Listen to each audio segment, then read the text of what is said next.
class is now open. You remember, this is where the power is coming in, okay? So now we've got to actually get the power over to this location because we've got to have power coming out of the timer first.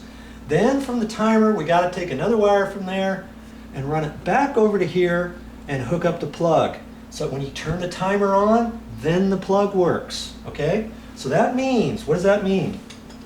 In a nutshell, that means we got to put one wire through here and out, then we got to take another wire from this box and go back over to here. So we're going to have two wires going through the hole in the stud. That's what I wanted to share with you, because if you drill the hole too small, you might look at this, oh, a 1/2 inch will do it, one wire, no problem. Well, we've got to get two wires through there. So I'm going to have two little pieces of wire shoved through this hole. We're going to fish that over to here, pull it out there. So we're going to have two wires going along here, two coming out here and two more coming out here along with the existing ones. So we're going to have three wires coming out here, okay? 3 whites, 3 blacks, 3 grounds, 2 whites, 2 blacks, 2 grounds. Do you see what I'm saying?